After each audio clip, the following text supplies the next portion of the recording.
Hey everybody, how's it? Aloha, this is Geebz here, your old composer here at the Decomposer Lounge. I'm really excited to talk about this subject matter with composers coming up. Young composers who are multi-tasked, ready to write many different genres of music or have different ideas on how they want to monetize their music as a composer. I know a lot of times when we think of the word composer, we think of the big movies, conducting and all that, but we know that we're in the environment now that because of technology and plugins and everything, the composer can sit at home and knock out music at will. For composers that are very energized about the different styles that they have, you have a little better chance of moving around in the world of stock music, music libraries. This is near and dear to me because I was very, very fortunate in my life to meet a publisher of multiple music libraries that I got along with, and I was able to turn in a lot of music, and I was able to raise my family and bring myself to this point in my life, what I consider my composer sunset years, where I'm not so much worried about getting work as much as maybe doing what I'm doing here and helping young composers and composers find multiple streams of income so that you can put out your creative works and make a little money here, a little money here, a little money here. Okay. Briefly, you guys, if you don't know my history, composer for 40 years, last 25 years for various music libraries and other jobs that I've had in between. I've had licensed out around the world on TV over 3,000 tracks, which in turn turns into a little bit of royalties, you know, sometimes enough to buy a sandwich and a bar of whack, and sometimes I get a check and I go, whoa, okay, that's kind of fun.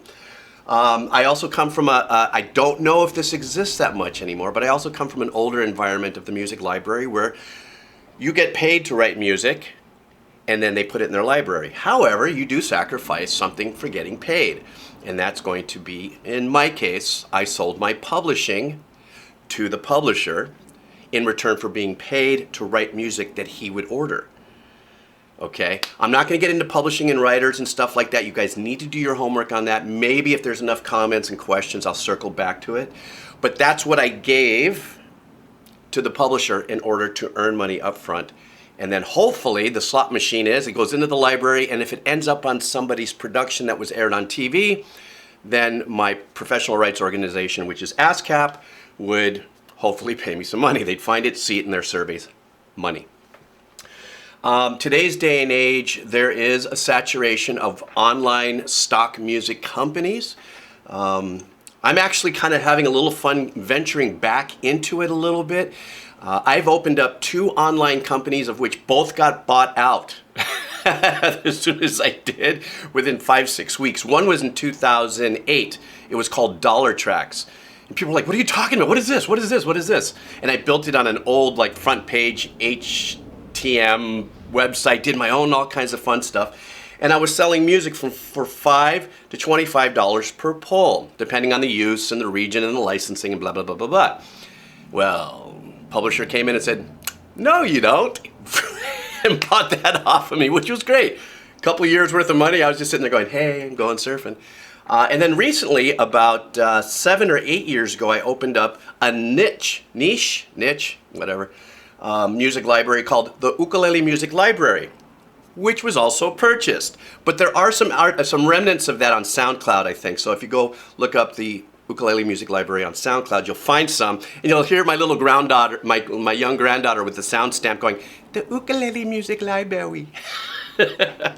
Anyhow, my entrepreneurial spirit, because of technology and stuff, was, well, I can do it myself. No, it's a lot more complicated than that, but it did help me venture in and understand the changing of my environment as a composer in music libraries to what is out there now. So let's just get to it.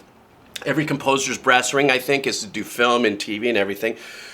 But because of technology and the environment and the needs of music now, because there's so many content creators who are doing motivation speak. I mean, look up any decent motivational speaking, drones, which is something why I'm now might venture into it and stuff like that. These kind of creative, landscapey kind of things, they're all going to music libraries online and pulling from it. So why shouldn't you be a part of that? Okay.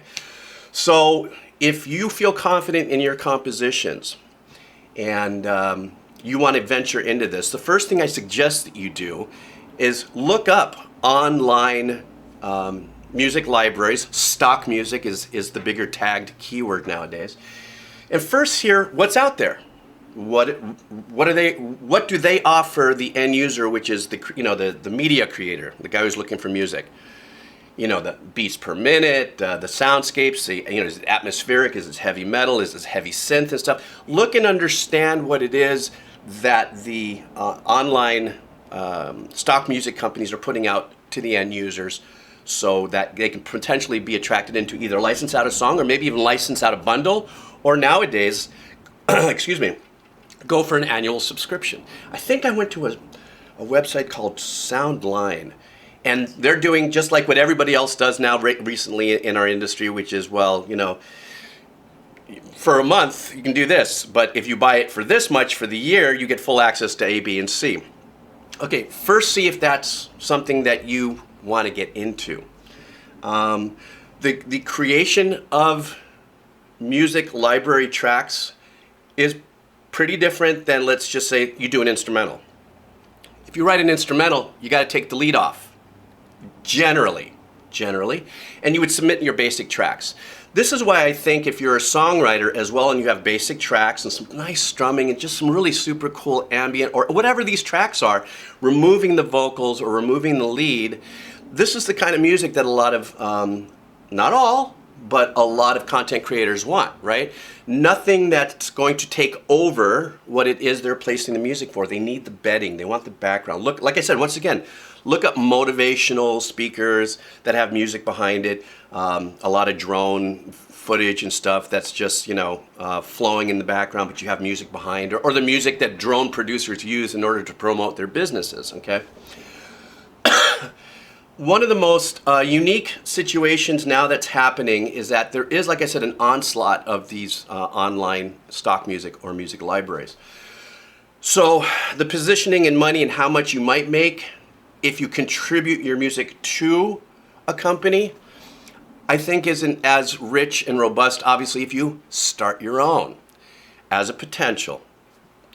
I know it's hard enough to write music, but I'm going to take a pretty good strong guess that younger composers also have a little knowledge on how to build websites and stuff. And it doesn't mean that you don't venture into it and try to break into a super niche market like I did with the ukulele music library, strictly ukuleles.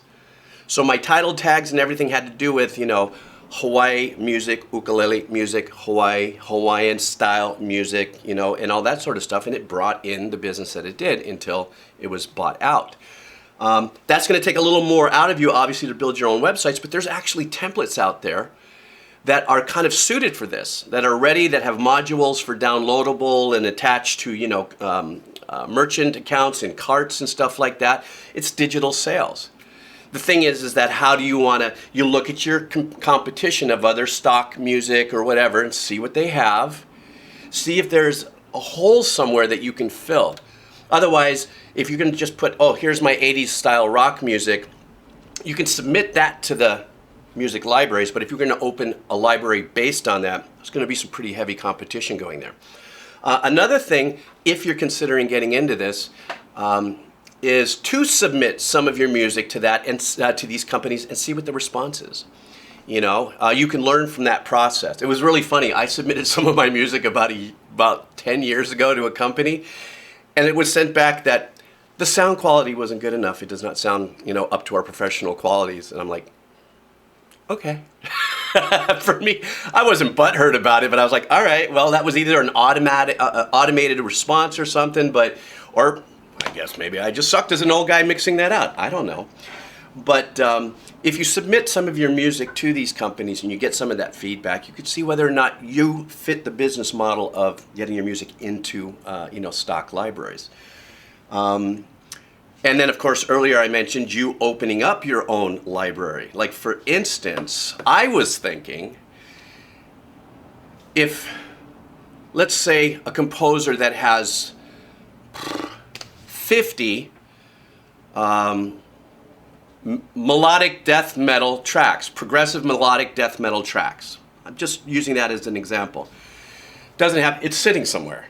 They've done leads over it, whatever. It's just sitting somewhere. You potentially take those tracks, clean them up, compress them, button them up, open, closing. Always make an available reduced mix which is, let's say you have guitar, drums, bass, and all that sort of stuff, and then now they just drums and bass. They just a drums and bass track as well. Give them some options. If you can, you give them even more options. Split it into a 30, or really 28 seconds. I know it's 30, but 28 seconds because you leave a little tail just in case they want to drag and drop and use that in a 30-second. A 1 minute, and then if you have the time, a wraparound or a tag. You know, that kind of thing. And before you know it, you say, well, I've got all this. If you have the fortitude to want to take the next step, and I'm going to build the site, and I'm going to do this, and we're going to call this Mellow Death Extreme Sports Music, you know, stockmusic.com. I don't know, something like that. But you just kind of pigeon these little pigeonhole markets, you know, and I'm not saying it's gonna work, but what happens is the glut of music that's out there in these gigantic online companies, one of two things is gonna happen. Somebody might find your work and decide to license the heck out of it, right? Because you're hitting the super niche, and then who knows, a company might just scoop you up and say, hey, why don't you come over here and play in this sandbox, you know? It is a viable stream of income if you can get in it. It is an oversaturated market, but it can be done. If you are writing music, it's because you're coming from here and you feel it can be done. I can do it. If you want to take that next step as a composer and put some of your music out there, especially if you already have a catalog of stuff, then it doesn't hurt. What I just got through is I wrote my very first, what's it called, chill step. And I came across this music on a drone video, not mine, somebody else's. And I went, oh, wow, that's really cool. I kind of like the way that is. And it's kind of trancey, chill, repetitive and stuff. Let me try. And I actually wrote one the other day. It took me about 2 hours, 3 hours. Put it together. I threw it up on my drone footage. I have another channel. I'll just put that link down there if you just want to check it out. And I started thinking about it. I was going, My brain started turning like it does. I go, I could do a whole library of chill step. My target market would be A, B, C, D, and E. And then maybe if I get maybe 20 other chill step style composers in on the game, then I can end up getting 500 tracks. My brain's already starting to go. But as the owner of a sound library, then all of a sudden, or of a music library, then I have to conduct myself differently as a businessman. And, you know, obviously I have the bandwidth for it, but I don't care anymore.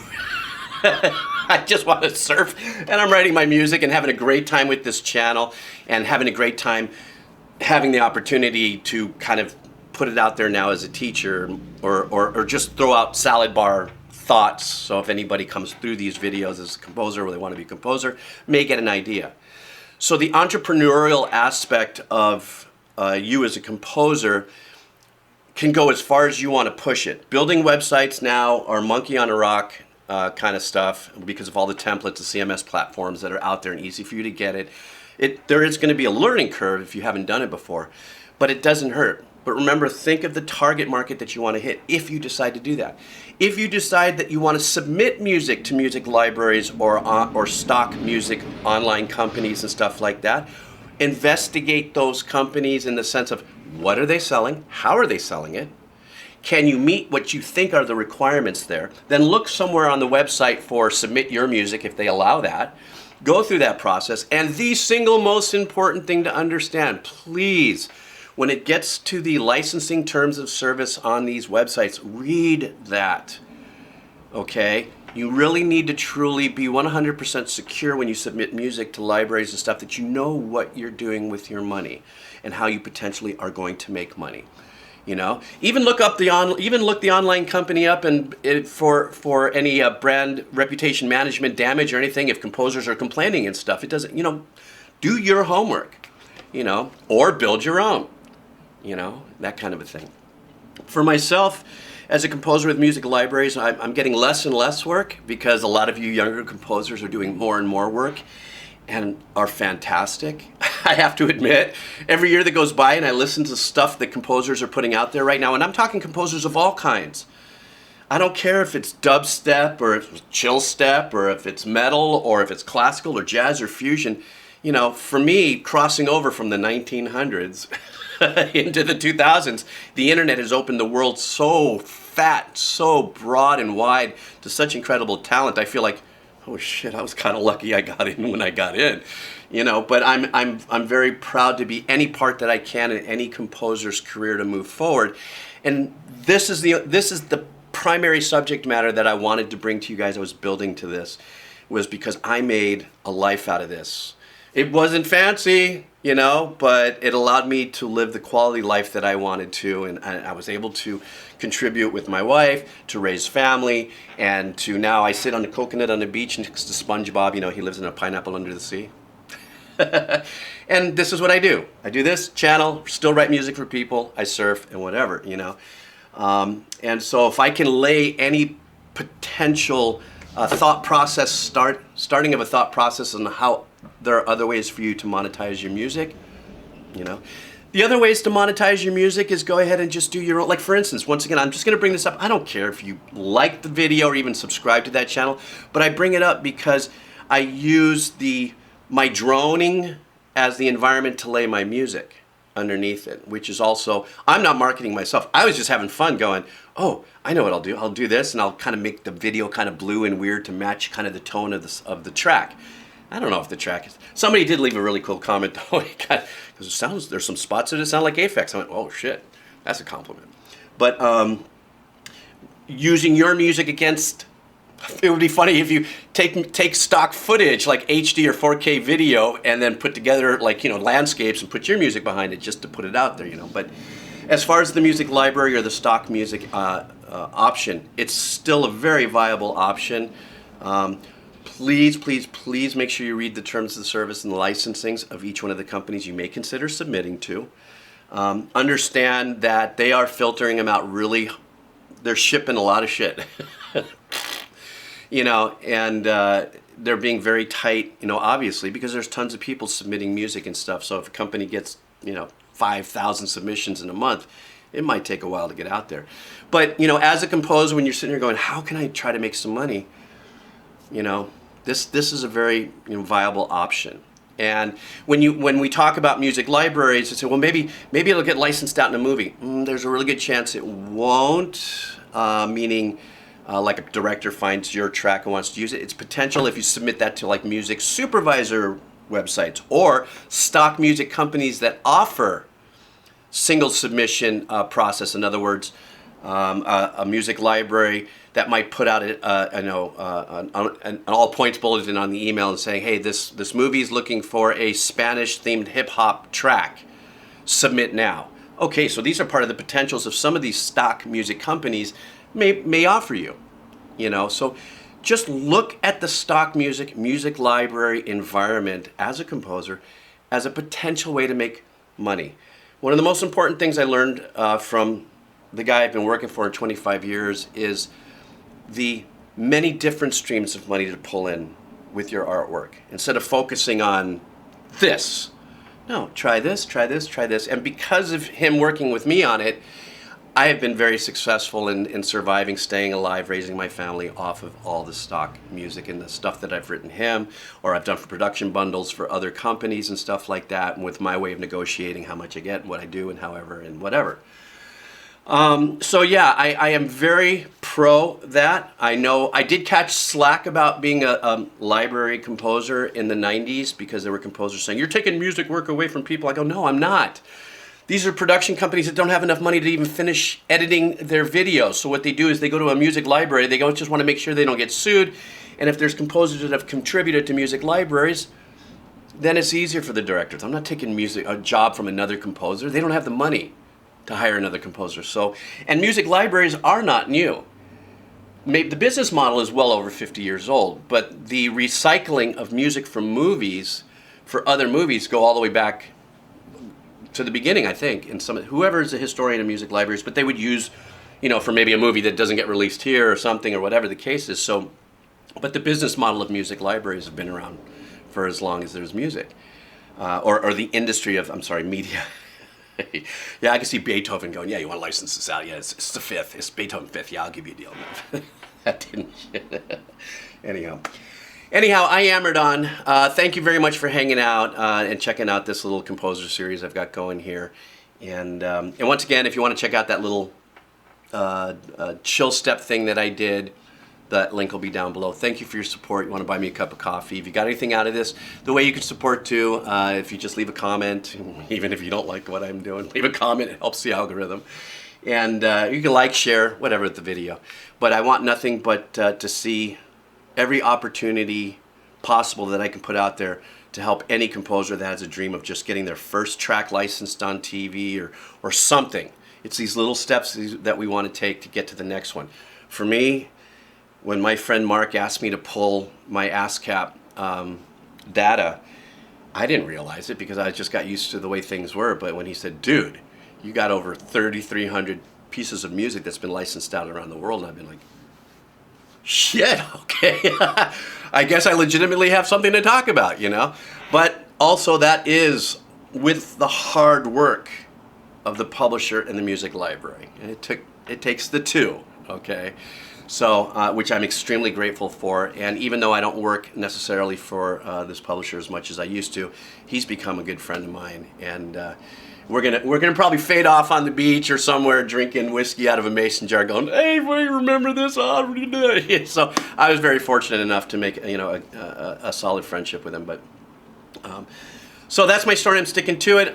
Thank you very much for hanging in there. Thank you for getting past those ads. I decided I'm monetizing the channel a little bit that way. So maybe I'll make $4. All right, guys, take care. Aloha.